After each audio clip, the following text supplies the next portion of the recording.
Hi അസ്സാം വലൈക്കും.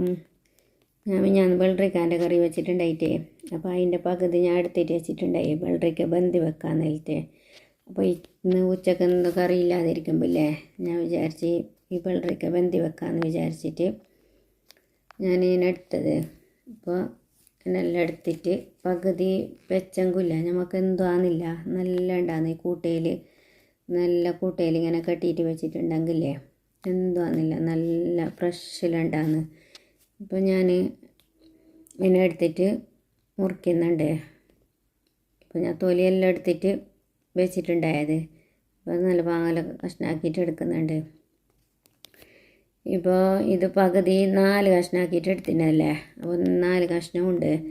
ഏകദേശം 1 മണിയെല്ലാം ആയിട്ടുണ്ട്. 1 മണിയായിട്ടാകുമ്പോൾ നമുക്ക് പെട്ടെന്നാവാൻ വേണ്ടിയിട്ട് ഞാൻ ഫുള്ള് കുക്കറിലിട്ടിട്ട് വെക്കുന്നുള്ളത്. വെള്ളരിക്ക കൈയിട്ട് നല്ല പാങ്ങൽ കൈയിട്ട് എടുത്തിട്ടായിട്ട് അതിലേക്ക് കുറച്ച് വെള്ളം ഒഴിച്ചിട്ട് കുക്കറിലേക്ക് ഇട്ടിട്ട് കൊടുത്ത്, എന്നിട്ട് അതിലേക്ക് കുറച്ച് തക്കാളി, ചെറിയ ഉള്ളി, പിന്നെ ആവശ്യത്തിന് പച്ചമുളക്, തേങ്ങ, വെള്ളുള്ളി, പിന്നെ ഉപ്പ്, ഇതെല്ലാം ഇട്ടിട്ട് നല്ല പോലെ മിക്സ് ആക്കിയിട്ട് എടുക്കണം. കുറച്ച് വെള്ളത്തോട് പോലെ കറി വേണ്ടിയത്, കറിയായിട്ടുള്ളത്.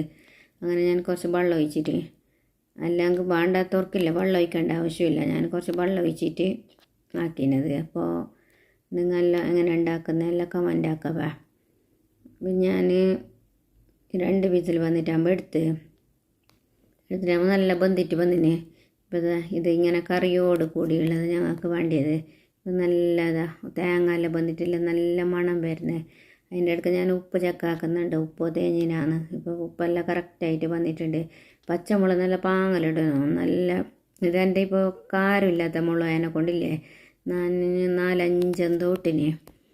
അപ്പോൾ ഈ മുള്ളും പിന്നെ തേങ്ങ, ഈ ബന്ധത് തേങ്ങ ഫസ്റ്റ് തന്നെ ഇട്ടിട്ട് കൊടുത്തിട്ടാകുമ്പോൾ നല്ല ബന്ധിട്ട് കിട്ടും നമുക്ക്. അപ്പോൾ അത് അതിൻ്റെ മണവും എല്ലാം നല്ല ടേസ്റ്റ് ഉണ്ടാകുന്നു. അപ്പോൾ ഇനി അത് കറി റെഡിയായി. ഇനി കലം പോർന്നിട്ട് ഒഴിച്ചെങ്കിൽ നമ്മൾ ഈ കറി ഫുള്ള് റെഡിയാവും. അപ്പോൾ ഇനി അതിന് വേണ്ടിയിട്ട് ഞാൻ ഇത് കലം വരുന്ന ഇത് വെച്ചിട്ടുണ്ട്. അതിലേക്ക് കടു, വെള്ളുള്ളി, കറിച്ചപ്പല ഇത്ര മാത്രം ഇട്ടിട്ട് കൊടുത്തിനാ. ഇതെല്ലാം നല്ല പൊട്ടിയിട്ട് വന്നിട്ടാകുമ്പോൾ ഇതിലേക്ക് ഒഴിച്ചിട്ട് കൊടുത്തെങ്കിൽ നമ്മളെ കറി റെഡിയായി. ഇനി എന്തുമില്ല, ഇനി നമുക്ക് ഇത് ഒരു പ്ലേറ്റിലേക്ക് മാറ്റിയിട്ട് സെർവ് ചെയ്യുക, അത്ര തന്നെ. ബായ്, അസ്സലാമു അലൈക്കും.